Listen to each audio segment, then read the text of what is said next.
اللہ کے حبیب صلی اللہ تعالیٰ علیہ وسلم کی ایک حدیث میں سناؤں آپ کو۔ موسیٰ کلیم اللہ علیہ الصلاۃ والتسلیم کوہ طور پر جا رہے تھے، ایک بندے کو آپ نے روتے ہوئے گڑ گڑاتے ہوئے دیکھا، وہ دعا کر رہا تھا۔ اور کیسے دعا کر رہا تھا، اتنا رو چکا تھا وہ کہ اس کے کپڑے بھیگ چکے تھے آنسوؤں سے، اس کے آنسوؤں سے کپڑے بھیگ چکے تھے، رو رو کر کے زارو قطار وہ دعائیں کر رہا تھا۔ موسیٰ علیہ السلام جلیل القدر پیغمبر ہے، انہیں ترس آ گیا اس پر۔ طور پر جانے کے بعد اللہ کی بارگاہ میں انہوں نے اس کی سفارش کی، اے مولا وہ بندہ جو کوہ طور کے نیچے بیٹھا ہے تجھ سے اتنی دیر سے مانگ رہا ہے کہ آنسوؤں سے اس کے کپڑے تر ہو گئے ہیں، اس کی دعا سن لے مولا، اس کی دعا قبول کر لے۔ رب تعالیٰ نے فرمایا اے موسیٰ مانگتے مانگتے اس کے ہاتھ آسمان کو پہنچ جائیں، روتے روتے وہ مر بھی جائے تو میں اس کی دعا قبول نہیں کروں گا۔ موسیٰ علیہ السلام نے عرض کیا مولا ایسا اس نے کیا کیا؟ رب تعالیٰ فرماتا ہے کہ اس لیے کہ اس کے بدن پر کپڑے حرام ہیں اور پیٹ میں لقمہ حرام ہے، حرام کا لقمہ اس کے پیٹ میں ہے اور حرام کا لباس اس کے جسم پر ہے، میں اس کی دعا کو اس کی موت تک قبول نہیں کروں گا۔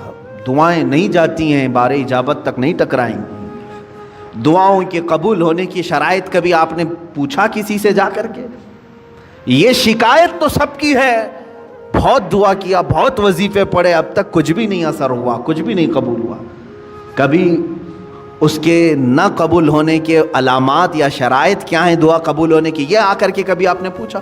سب سے پہلی شرط ہے دعاؤں کے قبول ہونے کی، حلال کھائے اور سچ بولے، حلال کھائے اور سچ بولے۔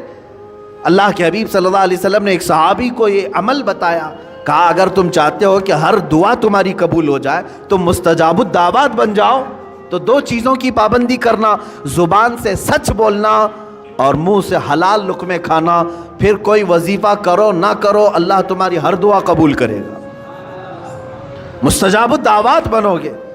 یہاں آج وہ حدیث صادق آ رہی ہے میرے عزیزو، جو اللہ کے حبیب صلی اللہ علیہ وسلم نے فرمایا اے میرے صحابہ ان قریب تم دیکھو گے امت پر میرے ایک ایسا زمانہ آئے گا کہ میری امت حلال و حرام کی تمیز بھول جائے گی، ختم کر دے گی۔ وہ زمانہ میں اب آنکھوں سے دیکھ رہا ہوں۔ آج امت مسلمہ کو پوری دنیا نے سودی کاروبار پر لگا کر رکھا ہے۔ حقیقت میں آپ کو بتاؤں، آج یہودیوں کا سب سے بڑا نظام، دجالی نظام، یہ کریڈٹ پر جو چل رہا ہے، سودی بینکوں کا جو نظام انہوں نے پوری دنیا میں متعارف کروایا، پوری دنیا سے انہوں نے حلال کا خاتمہ کرنے کی کوشش کی، اس میں مسلمان بھی ملوث ہو گئے۔ بینکوں کے مسائل الگ ہیں لیکن تقریباً پوری دنیا کو انہوں نے سود پر لا کر کھڑا کر دیا، سود پر لا کر کھڑا کر دیا۔ اور سود کی نحوست ایسی ہے کہ جو بندہ اس میں ڈوب گیا وہ نحوستوں میں گرفتار ہو گیا۔ اللہ اور اس کے فرشتے اس بندے سے اپنی نظر ہٹا لیتے ہیں جو سود کی بلا میں ملوث ہو جاتا ہے۔ لیا ہے کسی سے سود پر پیسہ استعمال کر رہا ہے اور بڈی بھر رہا ہے، اللہ تبارک و تعالیٰ اس بندے پر رحم نہیں فرمائے گا۔